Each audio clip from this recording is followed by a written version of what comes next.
Tapi sebelum saya oper ke Pak Yohanes, mari kita lihat dulu sedikit ya. Kita akan berbicara sedikit mengenai sejarah mata uang. Ya, jadi sebelum kita masuk ke cryptocurrency, sebenarnya sejarah mata uang itu seperti apa dan kenapa cryptocurrency itu dibuat. Ya, mari kita akan lihat sama-sama. Oke. Saya share screen dulu.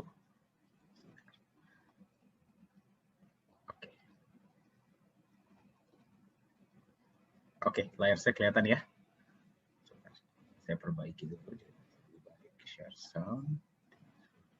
Oke, baik. Kita akan berbicara sedikit mengenai sejarah mata uang. Ya, jadi dari mana sih cryptocurrency itu cryptocurrency itu hadir itu apa alasannya? Kita akan lihat bersama-sama. Ya, jadi Anda mungkin mengetahui ya bahwa pertama kali ya itu transaksi terjadi itu menggunakan barter. Ya, jadi barter itu ya kegiatan tukar menukar, Anda pasti tahu ya. Jadi kalau misalkan Anda butuh ayam, terus Anda punya sapi, ya bertukar. Seperti itu. Ya, jadi itu benar-benar yang paling awal, istilah paling jebot lah. Itu metode transaksi itu adalah dengan menggunakan barter. Nah, apa tantangan barter? Ya fleksibilitas terbatas. Anda setuju ya? Anda belum tentu semua orang yang mempunyai ayam itu butuh sapi dari Anda. Mungkin dia butuhnya kayu atau beras, kan seperti itu. Dan mobilitas terbatas. Anda nggak dengan mudahnya bisa membawa sapi Anda, misalkan mesti bertukarnya berapa puluh kilometer, gitu kan susah. Ya. Jadi mobilitas sangat terbatas. Jadi dibuatlah pada saat itu, uang logam. Ya, jadi uang logam itu pertama kali diprakarsai oleh bangsa Lydia. Ketika itu dibuatnya itu dari dibuatnya dari campuran emas dan perak yang namanya elektrum. Ya. Jadi untuk mendapatkan sebuah barang itu mereka harus menukar dengan uang logam yang sesuai. Jadi kan lebih uniform ya untuk semuanya. Tetapi kembali mobilitas terbatas, ya berarti kalau untuk membawa uang logam yang berat itu kan sangat sulit ya. Tidak aman, disinilah mulai muncul tuh yang namanya begal. Orang lagi jalan tiba-tiba diambil uang logamnya. Ya, dan logam mulianya juga terbatas, nggak mungkin terus bisa dibuat yang namanya elektrum tersebut. Jadi pada saat itu dibuatlah uang kertas. Ya, uang kertas ini kalau nanti mungkin Pak Yohanes akan bercerita lebih dalam mengenai ini ya, tapi uang kertas ini adalah sebuah bentuk bukti penyimpanan, bukti kepemilikan atas sejumlah uang logam. Yang berarti kita juga bisa sebut sebagai IOU. Ya. Jadi Anda simpan uang logam Anda di satu tempat, Anda dapatlah uang kertas ini, yang berarti Anda memiliki sekian banyak uang logam.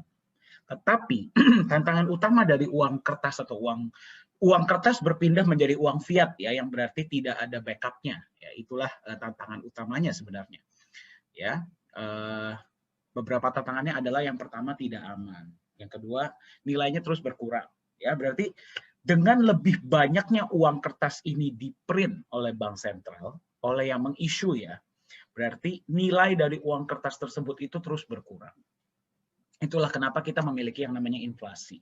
Karena dia itu jumlahnya tidak terbatas. Bisa kalau kurang di-print lagi, kalau kurang di-print lagi, kalau kurang di-print lagi. Itulah kekurangan dari uang kertas. Nah, kemudian muncullah uang elektronik ya, contohnya OVO, GoPay, Dana, M-Banking.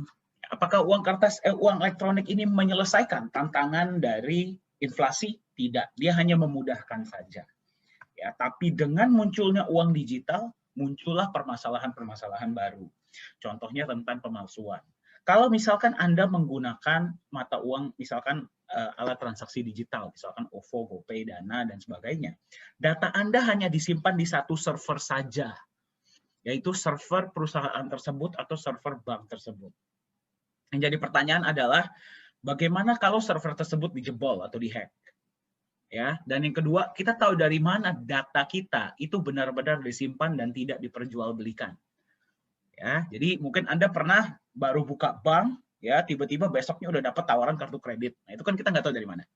Ya, jadi itulah beberapa tantangan-tantangan yang terjadi sehingga warga dunia ini mulai berpikir, apa ya solusinya agar kita bisa bertransaksi peer-to-peer, mengatasi permasalahan inflasi, ya, mengatasi permasalahan inflasi bisa bertransaksi peer to peer, ya.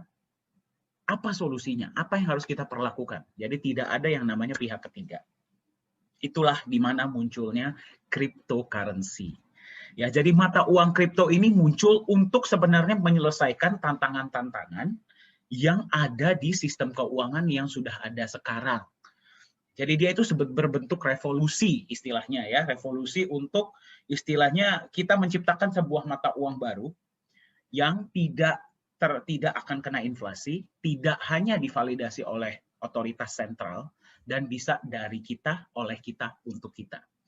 Nah, ternyata dia itu sudah mulai terkenal ya sekarang, apalagi kemarin Bitcoin nilainya sudah sangat tinggi.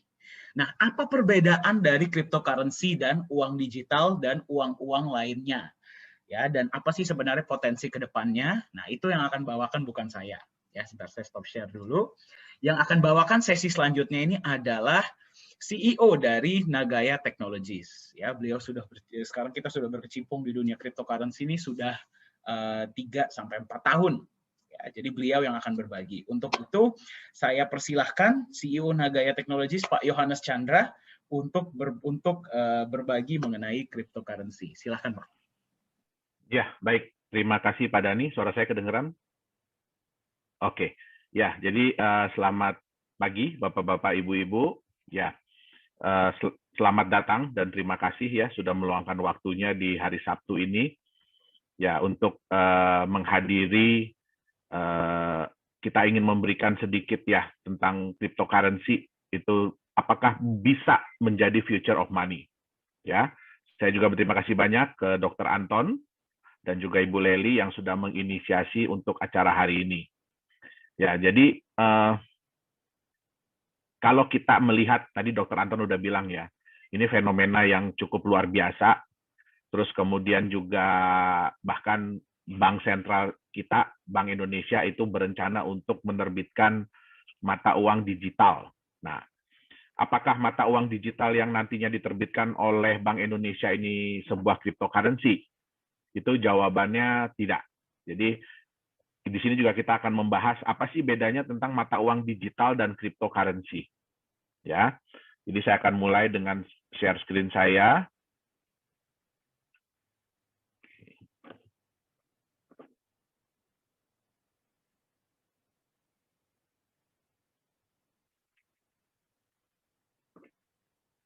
Udah kelihatan Pak Dhani saya punya share screen?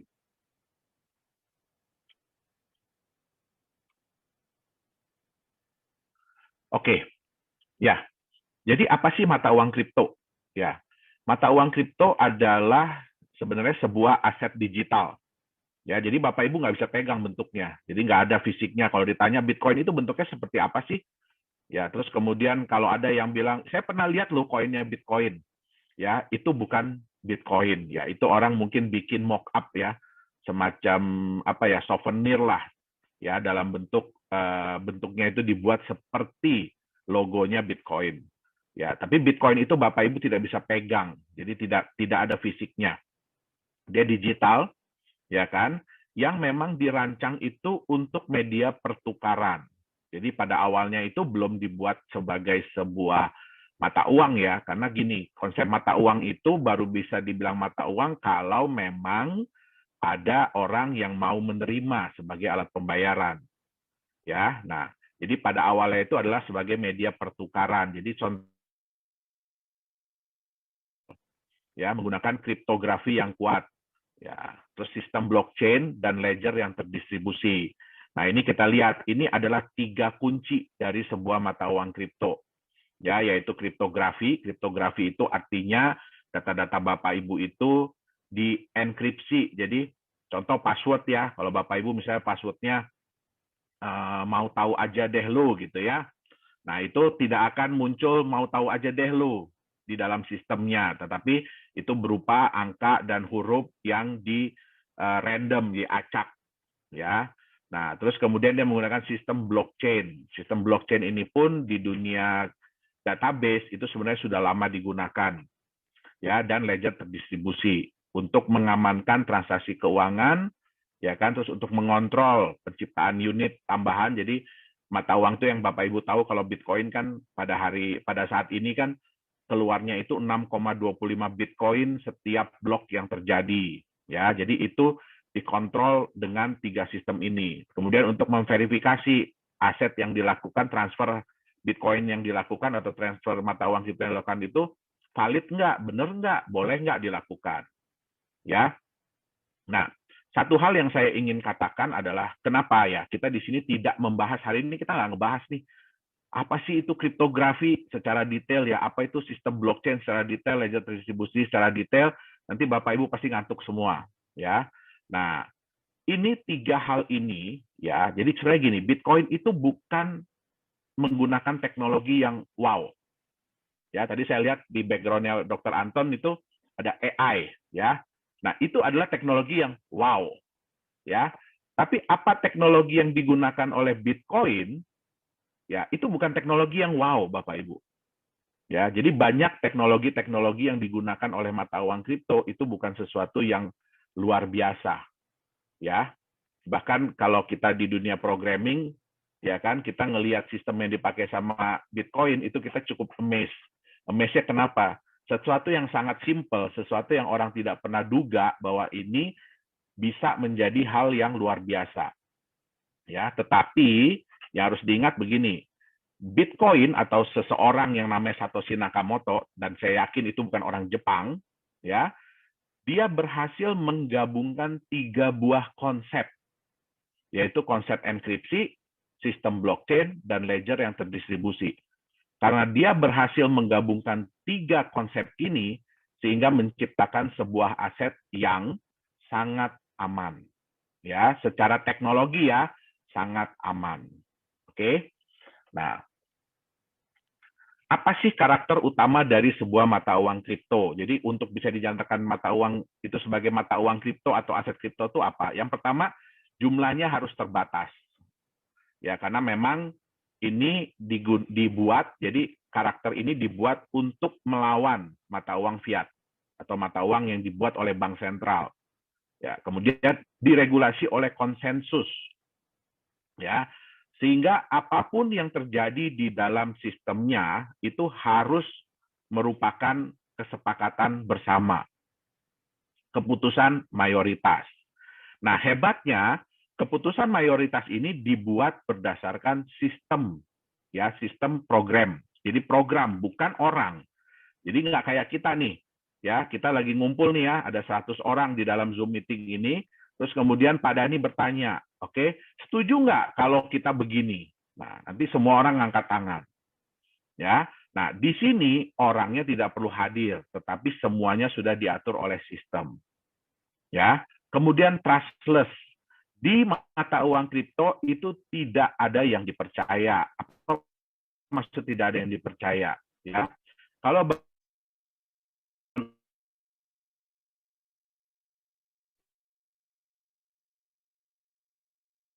uang sejumlah itu adalah si bank ABC. Ya, jadi kalaupun misalnya 10 orang, ya pada tanggal sekian saya ada deposit uang sejumlah berapa miliar di bank ABC ini, ya. Nah, terus bukti yang Bapak Ibu pegang tuh yang kertas setoran, slip setoran itu mungkin hilang, ya. Nah, itu nanti ya kalau bank bisa bilang, jadi bank bisa bilang ini, enggak, Bapak Ibu punya uang sekian miliar, mungkin cuma berapa puluh juta, gitu loh, mungkin cuma berapa puluh juta. Nah, yang berhak untuk menentukan benar atau tidak itu hanya 1 orang, ya. Nah, di mata uang kripto itu tidak bisa terjadi. Jadi di mata uang kripto itu semua orang nggak ada yang saling percaya, ya. Semua orang nggak ada yang saling percaya. Tadi yang saya bilang distributed ledger itu artinya apa? Ledger itu Bapak Ibu tahu ya, kayak ya di sini kan ada banyak teman-teman pengusaha ya. Nah, ledger itu adalah buku. Jadi buku transaksi. Ya, jadi kita semua itu mencatat transaksi apapun yang terjadi, ya, semua orang pegang buku masing-masing. Jadi pada saat ada suatu transaksi antara si A dengan si B, ya semua orang akan ngecek di buku masing-masing, benar nggak si A itu punya uang sekian. ya. Begitu ada satu aja yang menyatakan, di buku saya itu salah loh, ya di buku saya itu saya udah hitung A itu nggak punya sekian. Nah, sistem itu akan warning, ya. Jadi dia akan warning, terus dia akan ngasih tahu ke yang lain-lain, ini benar nggak sih si A ini punya dana sekian, sehingga yang lain ikutan ngitung, ya. Nah, itu seperti yang disebut dengan trustless. Jadi nggak ada satu pihak yang menyatakan bahwa, oh benar kok si A punya.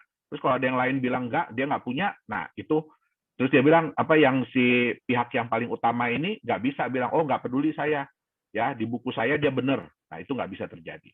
Kemudian transparan. Apa yang dimaksud dengan transparan? Ya, kalau di dunia perbankan, Bapak Ibu mau ngecek nih, misalkan Pak Dani bilang sama saya, Pak saya udah transfer duit, mungkin Bapak Ibu ingat ya, dulu itu bank itu biasanya jam 10 itu dia melakukan maintenance, ya, jadi dia melakukan maintenance. Pak Dani udah transfer uang ke saya, tapi belum tentu uangnya udah masuk di rekening saya. Jadi angka itu belum muncul di tempat saya, tapi di tempat Pak Dani udah kepotong. Nah, ini dulu banyak disalahgunakan ya oleh orang-orang yang tidak bertanggung jawab. Jadi mereka itu selalu melakukan transfer itu malam-malam. Ya, terus mereka akan bilang, oh saya udah transfer, saya udah transfer, saya udah transfer, ya kan? Tapi di bank saya belum muncul nih. Nah, akhirnya gimana? Mau nelpon ke bank juga nggak bisa, karena di data bank itu juga kalau dia lagi maintenance nggak akan muncul di CS, di customer service itu nggak akan muncul, ya. Nah, sehingga terjadilah yang namanya penipuan, ya. Udah barangnya kirim pesan, ya. Nah, dunia mata uang kripto semua ini transparan. Bapak Ibu bisa lihat, ya, itu namanya Explorer. Jadi Bapak Ibu bisa cek kalau ada Pak Dani misalkan bilang sama saya, ya, saya udah transfer Pak ke Bapak, oke? Nah, ke saya gitu ya, Pak Dani udah transfer ke saya. Nanti saya tinggal minta sama Pak Dani, tolong kasih saya dong transaction ID-nya. Nah, saya tinggal masukin di blog Explorer itu transaction ID, saya bisa cek bener nggak Pak Dani ada kirim ke alamat yang saya kasih, ya, ke nomor rekening yang saya kasih. Nah, jadi nggak perlu lagi telepon-telepon ke bank segala macam. Ya, transparan, tapi rahasia. Nah, gimana caranya sesuatu yang transparan tapi rahasia?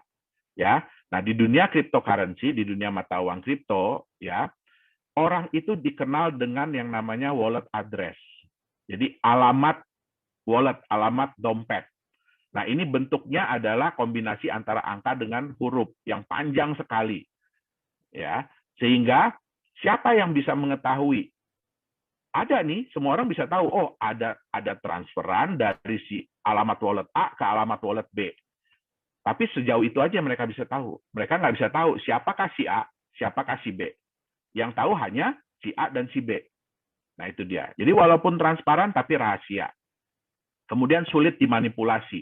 Kenapa saya bilang sulit dimanipulasi? Bukan tidak bisa ya, tapi sangat sulit dimanipulasi. Kenapa?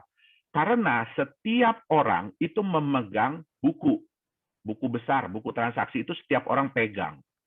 Jadi kalau mau dimanipulasi, bayangkan ya, kalau data itu hanya ada di 1-2 server, oke lah, hacker tinggal masuk, rubah datanya di 1-2 server, ganti semua itu angkanya. Tapi bagaimana caranya merubah ya dalam waktu yang sangat cepat, oke, data di ribuan atau ratusan ribu. Ya, sekarang ini pemegang data wallet di Bitcoin ya itu sudah hampir 1 juta wallet. Jadi udah hampir 1 juta komputer yang memegang data transaksi Bitcoin. Ya, jadi Bapak Ibu bisa bayangkan bagaimana hacker itu mau ngerubah data, ya, dia harus ngerubah data di berapa? 501.000 komputer dalam waktu yang sangat cepat. Nah, itu sangat sulit untuk dilakukan. Kemudian ya sudah pasti ya harus mudah dipindah ya. Jadi kalau yang namanya mata uang kripto itu kalau transfernya susah, ya mesti telepon dulu ke kantor, mesti diverifikasi dulu. Nah, itu namanya bukan mata uang kripto. Oke, jadi inilah karakter-karakter utama dari sebuah mata uang kripto.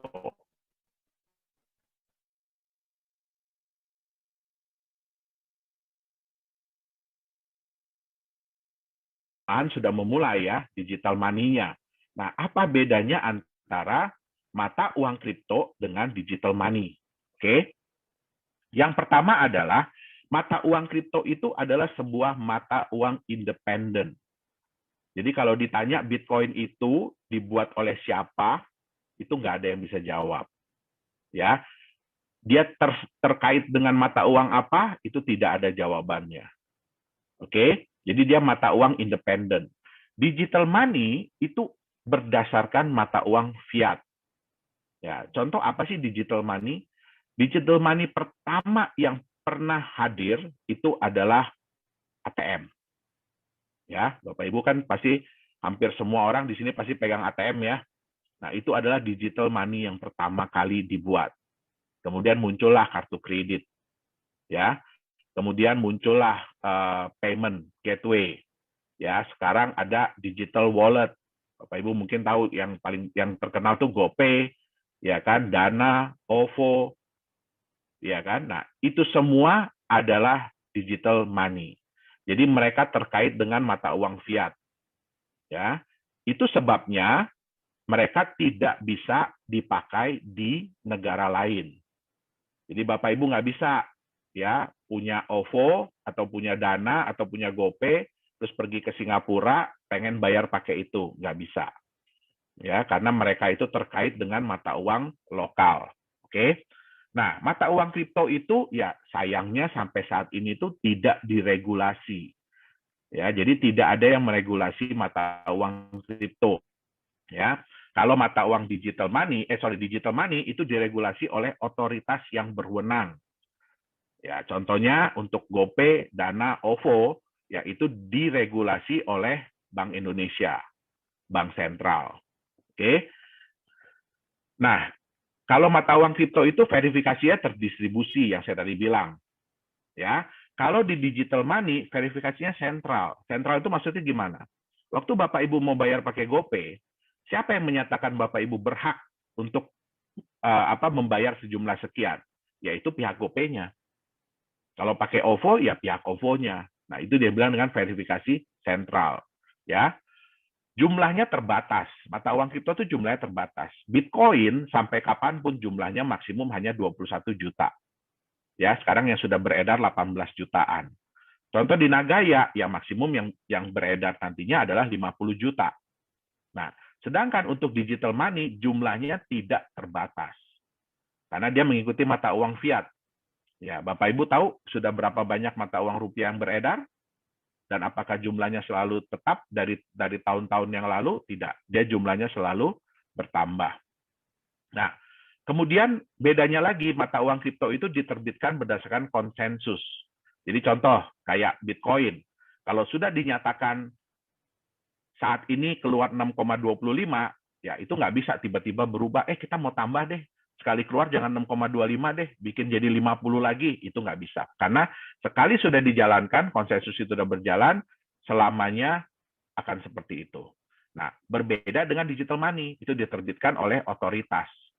Jadi bergantung daripada otoritas, mereka mau terbitin uang baru atau tidak. Ya. Nah, bedanya lagi mata uang kripto ini yang paling penting dan yang kita tekankan itu ledgernya terdistribusi. Ya, jadi Bapak Ibu bisa memastikan bahwa apapun yang transaksi yang terjadi itu adalah benar. Ya. Dengan digital money, ledgernya tersentralisasi. Oke. Nah, sekarang apa sih itu blockchain teknologi? Seperti saya bilang tadi ya, kita nggak akan bahas blockchain teknologi ini secara detail ya. Nah, nanti Bapak Ibu ngantuk jadinya. Oke.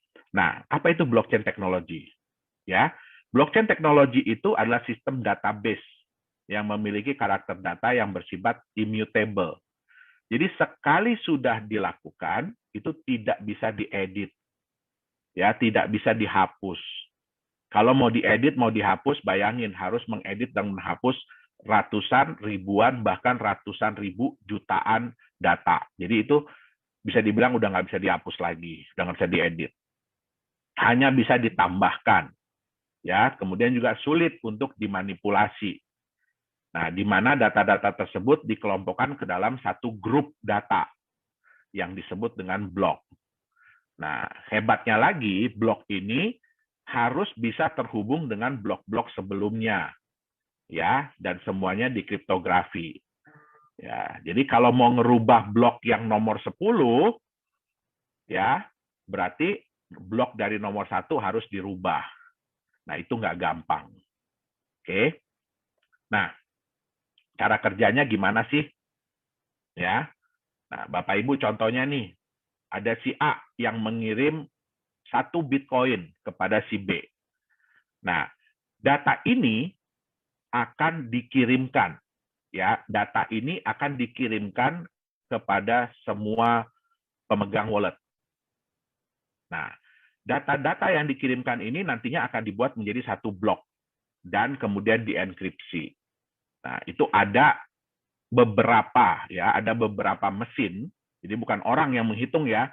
Jadi jangan dibayangin di blockchain itu ada adminnya. Jadi ada yang ngitung, ya, pakai kalkulator gitu. Oh, ini benar nggak nih? Ini benar nggak? Pakai Excel gitu, nggak ada, ya. Jadi di sini, ya, semua semua perhitungan itu dilakukan oleh mesin. Itu yang disebut dengan mining, ya. Nah, sebenarnya saya juga nggak setuju, ya, kalau Bitcoin atau cryptocurrency ini dibilang mining.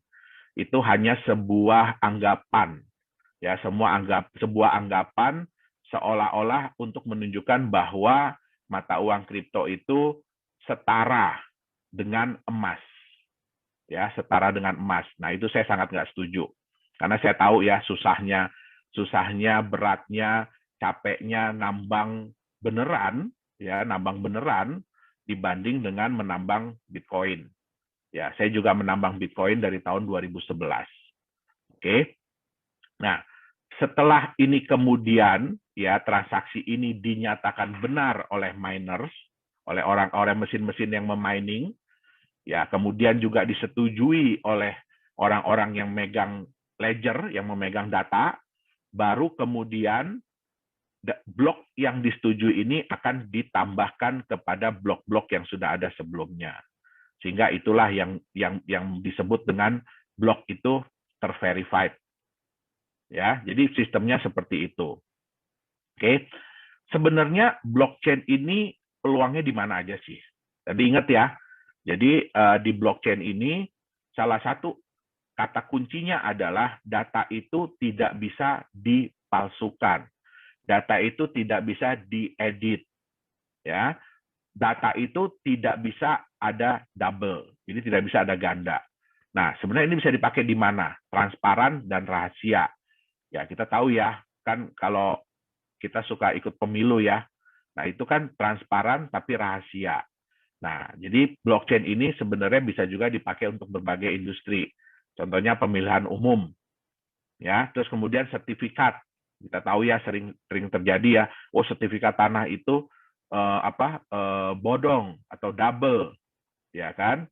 Nah, kemudian juga hak kekayaan intelektual, dan yang paling sering digunakan adalah untuk membuat sebuah aset digital atau mata uang digital, ya. Nah, siapa sih yang mencetuskan, ya, konsep mata uang kripto ini? Nah, itulah yang disebut dengan diberi nama Bitcoin oleh seseorang yang disebut Satoshi Nakamoto. Tapi saya bisa jamin, ya, itu bukan satu orang, dan dia bukan orang Jepang, dan itu bukan nama dia, ya. Nah, satu hal tadi yang saya bilang yang hebat dari Bitcoin ini, dari si Satoshi ini adalah dia berhasil menggabungkan 3 komponen utama: kriptografi, ledger dan terdistribusi, dan teknologi blockchain. Nah, gabungan ketiga komponen ini, ya, memungkinkan Bitcoin bisa melaksanakan fungsi peer-to-peer, jadi transfer secara desentralisasi dan tidak dapat dipalsukan. Oke. Kenapa Bitcoin muncul? Ya, Bitcoin muncul ini sebenarnya adalah sebuah revolusi, ya, dari ketidakpercayaan masyarakat dunia terhadap bank sentral. Ya, contoh kepercayaan itu apa? Bapak Ibu, ada yang bisa tahu, mungkin bisa chat, ya, di sini, ya. Ada yang bisa chat di sini.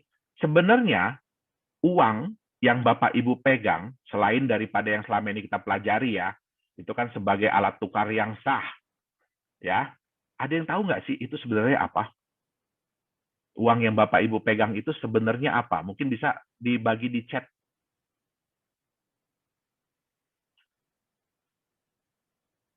uang yang Bapak Ibu pegang itu sebenarnya adalah apa?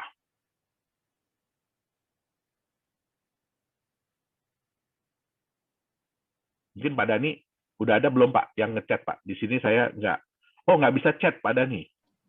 Surat hutang pemerintah. Oh, udah ada yang muncul ya. IOU, pemerintah, pinjaman, kertas yang tidak ada nilainya.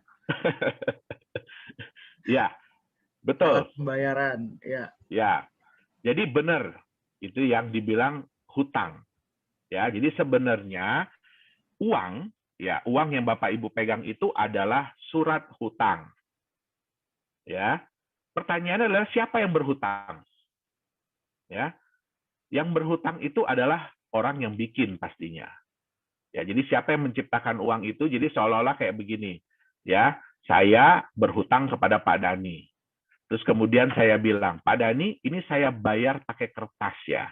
Di sini saya tulis, saya berhutang sama Pak Dani 100.000. Kemudian saya kasihkan ke Pak Dani. Ya, nanti dari uang ini Pak Dani mau bayar orang nih. Ini saya pegang surat hutang dari Pak Yohanes. Ya, nilainya 100.000. Nanti kamu pegang ini ya, kalau kamu mau tagih, kamu tagih ke dia, ya, ke Pak Yohanes. Nah, bayangkan, ya, Bapak Ibu biasanya kalau mau berhutang, itu kan setengah mati ya. Kalau kita mau pinjaman nih ke bank, ya, atau ke BPR, ya, atau ke koperasi, itu kan nggak gampang ya. Itu melalui proses. Nah, terus kemudian bisa nggak dengan gampangnya bilang begini, saya kan udah ada utang nih 1 miliar. Saya mau pinjam lagi dong. Ya, saya mau nambah utang saya jadi 2 miliar. Terus tinggal minta aja, tinggal ngambil aja. Nggak bisa, tentu harus diverifikasi dulu. Ya. Nah, hebatnya di konsep mata uang itu, ya, itu bisa dicetak terus. Jadi uang ini, jumlah hutang ini bisa dicetak sendiri. Ya, tentu saja memang ada hal-hal yang dipertimbangkan. Ya, tetapi ya kan berarti enak banget dong ya. Nah, itulah salah satu hal yang pertama. Ya, ini juga muncul awalnya karena krisis, ya, krisis moneter. Ya, Bapak Ibu sering baca ya, begitu ada krisis moneter biasanya mata uang kita itu anjlok. Ya, terus kemudian di Amerika kalau udah krisis moneter, ya bank sentralnya gampang aja ya, tinggal cetak duit, bagi-bagi lagi ke orang. Ya kan, apalagi Amerika, mohon maaf. Ya, karena memang sekarang ini patokan mata uang dunia memang masih di US dollar. Makanya banyak negara yang berusaha untuk mengurangi kekuatan US dollar. Oke. Nah, yang kedua, Bapak Ibu, berapa banyak yang percaya bahwa kalau Bapak Ibu setor uang gitu, anggap 10 miliar ya hari ini, Bapak Ibu yakin nggak besok uang itu masih ada di bank tersebut? Ya, nggak bisa. Buktinya apa? Ya, buktinya paling gampang apa? Bapak Ibu setor hari ini 10 miliar, anggap nggak usah hari ini ya, siang ini 10 miliar. 2 jam lagi Bapak Ibu bilang, saya nggak jadi deh, saya mau tarik lagi itu yang 10 miliar. Nggak bisa Bapak Ibu. Ya, harus lapor dulu ke Bank Indonesia, ya harus ini itu dulu. Pertanyaannya kan satu, itu uang siapa? Nah, jadi hal-hal seperti inilah yang memunculkan ketidakpercayaan ya masyarakat terhadap bank. Bukan cuma bank sentral, tetapi terhadap perbankan. Sehingga mereka mencoba, gimana ya caranya ya, kita bikin yuk mata uang dari kita, oleh kita, untuk kita. Ya, jadi dicobalah menghadirkan mata uang digital yang tidak membutuhkan otoritas sentral. Oke, nah transaksi di mana transaksi dalam jaringannya itu divalidasi oleh anggota jaringan tersebut, ya, oleh penggunanya. Nah, peluangnya apa yang diharapkan dari munculnya Bitcoin dan teman-temannya? Yang pertama adalah payment solution yang lebih cost efektif. Jadi cara pembayaran yang biaya transaksinya itu nggak mahal, ya. Kemudian yang kedua, transfer uang yang jauh lebih nyaman. Jadi Bapak Ibu nggak perlu pergi ke bank, nggak perlu isi-isi formulir ini itu, tapi sudah bisa ditransfer dengan mudah. Aset yang sulit untuk dimanipulasi, ya, keamanan dari identitas. Oke, ini plus minus ya, saya nggak bisa bilang ini positif, ya karena ya kita nggak bisa pungkiri ya, bahkan Bitcoin sekalipun itu ya kalau orang bilang ya dipakai untuk hal-hal yang negatif ya bisa aja, ya tapi terlepas dari ini semua ya kita juga tahu ya yang namanya US dollar juga dulu dipakai buat dagang senjata, buat narkoba gitu ya, transaksi narkoba. Jadi ya kita nggak bisa bilang ini plus atau minus lah. Kemudian, nah ini dapat dijadikan instrumen investasi, ya. Nah ini yang akan kita bahas lebih dalam ya hari ini. Oke, kenapa? Bapak Ibu bisa lihat bahwa sekarang ini, terutama beberapa bulan belakangan ini, kapitalisasi pasar dari cryptocurrency itu meningkat jauh, ya. Yang tadinya di angka 600-an juta dolar, sekarang sudah 1,4 miliar. 1,4 triliun. Ya, dari 600 miliar udah menjadi 1,4 triliun. Ya, bisa dibandingkan dengan New York Stock Exchange ya. Marketnya itu 26,23 triliun. Ya. Nah, ini pun market cap ini dari cryptocurrency ini baru mungkin 12 tahun lah. Ya, tapi udah bisa hampir mengejar New York Stock Exchange. Jadi di sini bisa dilihat bahwa orang-orang ini sudah mulai menggunakan mata uang kripto ini sebagai alat investasi juga. Oke. Nah, ya. Tapi ya, tadi kan kita bicara yang bagus-bagusnya ya. Tapi, nah, ada kekurangan dari sebuah aset kripto ini, mata uang kripto ini. Kebanyakan dari mereka itu, contohnya Bitcoin ya, itu tidak memiliki aset pelindung. Ya, jadi nggak ada asetnya mereka ini. Mereka ini benar-benar hanya sebuah angka digital, ya. Sehingga kalau kita lihat ya faktor harga mata uang kripto itu apa ya? Faktornya itu yang pertama adalah aset pelindung, ada apa enggak? Yang kedua adalah kepercayaan. Nah, ini adalah dua faktor utama dari mata uang kripto. Ya. Nah, sekarang, ini mestinya aset pelindungnya dicoret ya. Apa yang terjadi kalau aset pelindung ini tidak ada? Artinya dia benar-benar hanya bergantung kepada kepercayaan. Nah, yang terjadi adalah kepercayaan dan harga itu akan berbanding lurus. Ya, akan saling menguatkan. Ya. Jadi kalau kepercayaan naik, harga pun akan semakin tinggi, akan semakin besar. Ya, harga semakin besar, orang akan lebih percaya. Ya, sehingga kepercayaannya akan naik. Ya. Kemudian harga akan jadi lebih besar lagi. Ya, jadi ini yang dibilang multiplying efeknya tinggi sekali. Makanya volatilitas harga di kripto itu wow. Bapak Ibu bisa lihat di chart ya, Bitcoin itu sehari bisa naik sampai 20%, ya tapi bisa turun sampai 20% sehari. Oke. Nah, ini kalau kepercayaan naik, itu bagus. Ya, tapi bagaimana kalau kepercayaan turun? Ya, harga udah besar, kepercayaan turun. Pasti harganya akan berkurang. Ya, harganya pun akan turun. Harga turun karena dia benar-benar hanya murni mengandalkan kepercayaan, ya berarti kepercayaannya akan turun juga. Tambah turun lagi, harga akan semakin kecil lagi, semakin turun. Nah, inilah resiko yang ada di mata uang kripto. Ya, di aset kripto. Nah, apa contohnya? Bapak Ibu, kenal nggak orang ini siapa nih? Ya, ini lagi naik daun banget nih. Ya, nah ini Elon Musk. Ya, dia kalau sekarang bukan CEO Tesla ya, dia Vice CEO. Jadi dia adalah Vice CEO dari Tesla. Ya, apa yang baru-baru ini dia lakukan di dunia mata uang kripto? Ya, nah Bapak Ibu mungkin dengar ya, wah kemarin itu dalam satu hari Bitcoin itu naik hampir $20.000 ya dalam satu hari, naik hampir $20.000 ya. Nah, siapa yang melakukan? Orang ini. Nah, banyak yang seneng, Bitcoin naik sampai $20.000 ya. Bagi kami ya yang penggiat di mata uang kripto, ini sebenarnya adalah nilai negatif. Kenapa? Kejadian kemarin ini menunjukkan bahwa mata uang kripto ini masih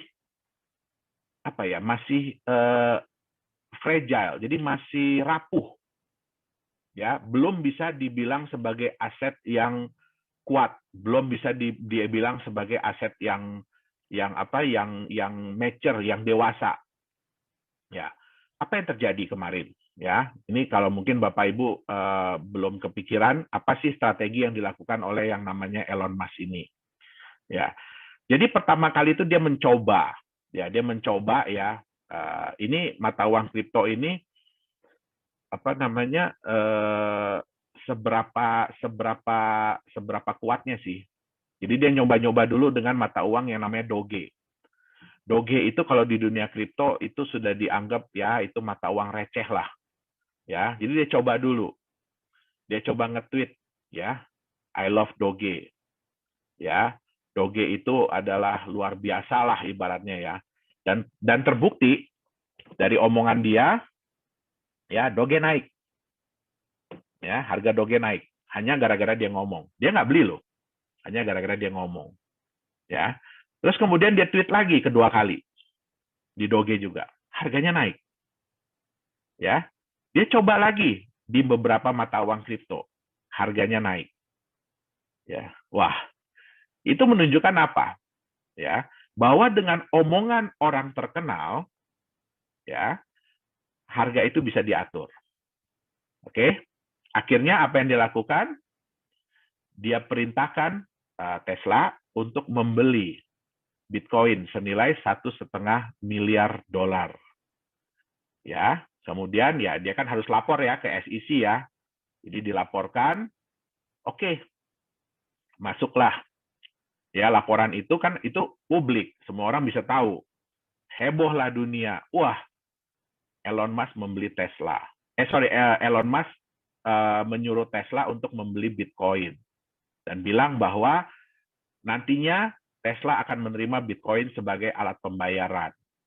Tapi ya orang kita, bukan orang kita doang ya, orang dunia itu ya kalau baca itu cuma setengah-setengah. Dia nggak baca ada tanda di belakangnya. Apabila diizinkan oleh otoritas. Ya, apabila diizinkan oleh otoritas itu nggak dibaca, yang di belakang yang dibaca cuma depannya doang. Ya. Terus dipikirnya, ini Bitcoin Tesla bakalan beli lebih banyak lagi Bitcoin. Dia nggak tahu, itu udah dibeli Bitcoinnya $1,5 miliar. Apa yang terjadi? Harganya melonjak tinggi. Ya, saya ada hitung-hitungan dengan Pak Dani, ya kurang lebih dia bisa dapat untung $500-an juta lah. Ya, jadi Bitcoin dia yang dia beli $1,5 miliar itu, ya pada saat harga tertinggi kemarin sudah sampai 2 miliar. Nah, kita waktu itu ada bikin acara gathering ya, waktu Chinese New Year. Saya bilang, apa yang terjadi kalau dia bilang yang kebalikannya? Bayangkan Bapak Ibu, apa yang terjadi kalau dia bilang yang kebalikannya? Dan benar kejadian. Dia bilang, ini harga Bitcoin udah terlalu tinggi. Dalam satu hari, turun lagi harga Bitcoin. Ya, nah, apa yang bisa kita ambil dari sini? Jadi, ya bahkan Bitcoin itu mother of coin, ya ibunya dari semua koin, neneknya dari semua koin, itu pun masih fragile. Ya, masih bisa diatur oleh rumor. Ya, Bapak Ibu tentu nggak mau dong punya aset, punya mata uang yang cuma gara-gara ada orang terkenal bilang, ya, saya nggak suka nih dengan aset ini, tiba-tiba harganya drop. Ya, kita kan nggak mau yang seperti itu. Ya, apalagi kalau mau dianggap sebagai mata uang. Ya, di sini banyak ya teman-teman dari KPI, ya, pengusaha. kalau Anda dibayar oleh suatu aset yang ya harganya bisa seperti itu, kira-kira tenang nggak? Ya. Saya lagi baru terima pembayaran nih pakai koin ABC, ya, tiba-tiba 1 jam kemudian harga turun 10%. Stres nggak? Nah, ya, jadi kita sendiri bisa bilang bahwa ya untuk saat ini ya resiko untuk menerima cryptocurrency sebagai mata uang, sebagai alat pembayaran, ya itu masih tinggi sekali. Ya, tergantung lagi balik kepada pihak penjual, mau nggak dia menerima. Ya, nah tapi apakah terus jadi nggak bisa dong Pak? Ya, cryptocurrency itu diterima sebagai mata uang kripto. Bisa, ya, tetapi harus ada harus ada sesuatu yang membantu dia. Ya, jadi kalau kita bilang ya mata uang kripto ini anggap masih kayak anak kecil, ya, anak umur 11 bulan lah, ya, 11 bulan 1 tahun, yang lagi berusaha untuk jalan, yang lagi berusaha untuk berlari. Ya, tentu saja nggak bisa ya, tiba-tiba langsung jalan lari gitu ya, nggak bisa ya, ada yang nabrak tembok, ada yang jatuh. Nah, sehingga perlu sesuatu untuk membimbing dia, untuk menjaga dia. Ya, nah, saya sampai lupa, gara-gara ngebahas orang ini saya sampai lupa. Ini chartnya, ya, ini chartnya. Ya, jadi Bapak Ibu bisa lihat ya di titik ini, ya Tesla menyatakan bahwa dia membeli 1,5 miliar Bitcoin. Ya, nah harga naik, ya. Nah begitu harga sudah naik, terus dia bilang, ya, wah Bitcoin price seems high. Jadi ini udah terlalu tinggi nih harga Bitcoin ini. Udah jeblok lagi harga Bitcoin. Nah kali ini si Elon Musk ini kena getahnya. Tadi yang Dr. Anton bilang ya, saham Tesla turun. Ya, ya kenapa? Ini udah kebiasaan dia. Ya, sebenarnya nggak boleh aset sebuah perusahaan, apalagi kas ya, uang kas dan setara kas, itu dengan gampangnya CEO bilang, wah udah kita pindahin aja ke Bitcoin. Ya, kita pindahin aja ke Bitcoin. Karena semua orang udah tahu, ya Bitcoin itu high risk. Ya, nah terus dengan gampangnya dia bilang, udah kita pindahin aja ke Bitcoin. Ya, itulah yang menyebabkan ketidakpercayaan dari pemegang-pemegang saham dia. Walaupun harga Bitcoin naik. Nah, di sini dia rugi. Mungkin dia dapat keuntungan dari Bitcoin 500 juta dolar, ya tapi dari penurunan harga saham, ya dia kehilangan nilai saham dia hampir 200 miliar, kalau nggak salah saya, 200 miliar dolar. Nah, jadi sekali ini dia kena getahnya. Ya, makanya juga CEO Microsoft bilang, ya, kalau Anda tidak sekaya Elon Musk, jangan deh bermain di Bitcoin. Ya, kenapa? Bitcoin ini, jujur, Bitcoin ini sudah dianggap bukan lagi sebagai mata uang sebenarnya, tetapi sudah dianggap sebagai gambling atau judi. Ya, kenapa? Ya karena volatilitasnya tinggi, kemudian terlalu terkait dengan rumor, ya. Nah, itu yang menyebabkan banyak ahli-ahli yang menyatakan bahwa ini bukan lagi mata uang kripto, konsepnya udah beralih jauh. Ya, ini udah dianggap gambling, ya. Oke. Nah, saya bilang tadi ya, jadi banyak orang yang mengklaim bahwa oh Bitcoin itu emas, Bitcoin itu sama dengan emas. Ya, tapi kita lihat dulu volatilitas antara Bitcoin dengan emas. Ya, ini Bitcoin chart. Ya, Bapak Ibu bisa lihat ya, itu sekali naiknya bisa wow, sekali turunnya bisa wow. Ya, nah ini dengan emas. Kalau kita lihat di jangka panjang, memang emas memang ada naik turunnya. Tapi kalau kita lihat grafik secara jangka panjang, ya emas itu relatif naik. Itu dia. Oke. Nah, kita bicara Bitcoin ya. Bitcoin ini yang sukses lah ya, kita bicara ya. Tapi ya kesuksesan dia itu juga bukan dalam waktu yang singkat. Ya. Tapi butuh waktu. Bitcoin itu baru mendapatkan pengakuan itu di tahun ke-6, tahun ke-7. Ya, baru kemudian berkembang pesat. Bahkan di tahun 2018 dia sempat drop jauh sekali sampai tingkat kepercayaan orang itu ya bisa dibilang rendah banget lah. Nah, sayangnya ya banyak sekali pengikutnya. Ini Bapak Ibu bisa lihat ya di coinmarketcap.com hari ini aja cryptocurrency mata uang kripto yang muncul itu sudah mencapai 8.697. Jadi banyak sekali pengikut-pengikut dari Bitcoin. Ya, banyak orang-orang yang menyatakan begini, kalau Bapak Ibu beli Bitcoin itu harga udah terlalu mahal, udah terlalu tinggi. Mendingan beli koin kami. Harga masih murah. Ya, harga masih rendah. Ya kan? Nah, tapi kita lihat ya, 95% dari pengikut-pengikut Bitcoin itu begini bentuknya. Mereka rata-rata kehilangan nilai dalam jangka panjang. Ya. Apakah Bapak Ibu mau punya mata uang, punya aset yang seperti ini? Ya, ini mungkin kira-kira grafiknya mirip kayak mata uang Venezuela hari ini. Ya. Nah, jadi banyak sekali yang seperti ini. Oke. Nah, biasanya ya mereka itu menawarkan mata uangnya itu dengan cara ICO yang disebut dengan Initial Coin Offering. Ya kan?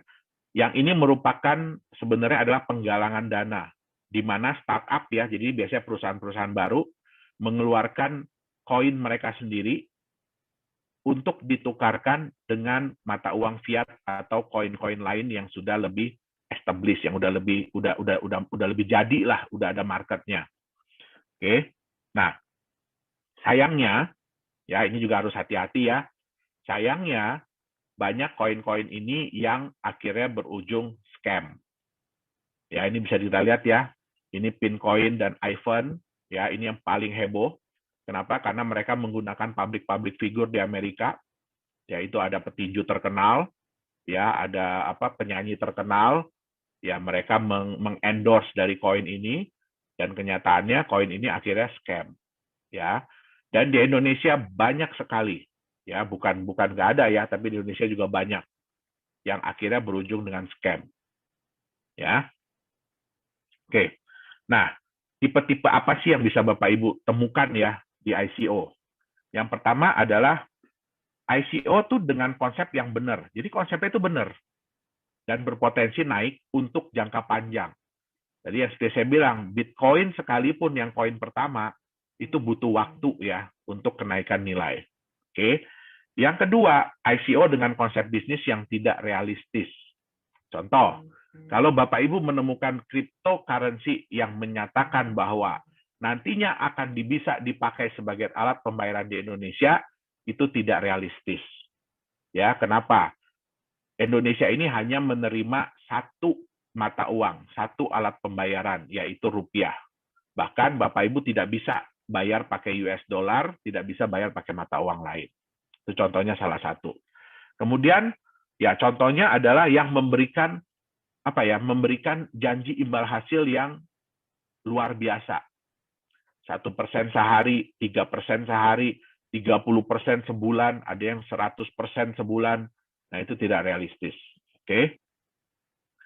Konsep bisnis yang sama saja seperti yang lain. Ya, biasanya ICO ini mereka menawarkan konsep bisnis apa? Mereka akan bikin market dari kripto.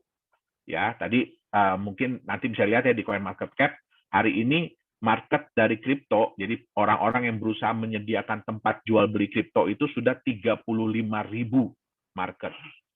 Ya, apakah semua akan berhasil? Tentu tidak. Ya, jadi kalau misalkan ini yang paling penting ya, Bapak Ibu tolong pelajari. Kalau konsep bisnisnya sama saja dengan yang lain yang sudah pernah gagal, ya berarti jangan diikutin. Oke? Nah, banyak juga ya ICO itu dengan tim manajemennya jago IT. Wah, mereka jago banget komputer, program segala macam, tapi tidak jago bisnis. Ya, kenapa? Ya karena ya saya bilang tadi ya itu kan penggalangan dana ya untuk menjalankan bisnis, untuk menjalankan proyek. Ya, tapi kalau orang-orang yang nggak jago bisnis ya sama aja bunuh diri. Oke? Nah, Dan banyak sekali ICO yang memanipulasi data. Ya, jadi mereka bilang bahwa mereka klaim mereka sudah jual sekian juta koin untuk menunjukkan bahwa oh ini hype loh, ya banyak orang yang pengen memiliki koin kita, tapi mereka nggak bisa tunjukin datanya, tidak mau tunjukin datanya. Nah, berujungnya apa? Ya dana yang ingin dicapai tidak, dana yang ingin dikumpulkan tidak tercapai, sehingga ya bisnisnya nggak jadi jalan. Oke. Nah, yang terakhir dan ini yang paling harus dijauhi adalah ICO yang fraud atau scam. Ini yang saya bilang tadi ya, terutama yang menjanji-janjikan imbal hasil yang berlebihan, yang tidak masuk di akal. Oke. Nah, menentukan yang layak investasi itu seperti apa sih? Oke. Yang pertama adalah legalitas. Jadi walaupun tadi yang saya bilang ya, cryptocurrency itu tidak ada regulatornya, belum ada regulatornya. Ya, tetapi bukan berarti bahwa bisa seenak-enaknya. Ya. Setidak-tidaknya perusahaan yang menciptakan itu harus ada legalitasnya. Ya, dan di negara yang jelas tentu saja ya. Ya, jangan sampai di negaranya kayak British Virgin Island, Panama, Vanuatu, Seychelles, ya kan, Grenadines, yang kita aja nggak tahu itu di mana. Itu dia, ya.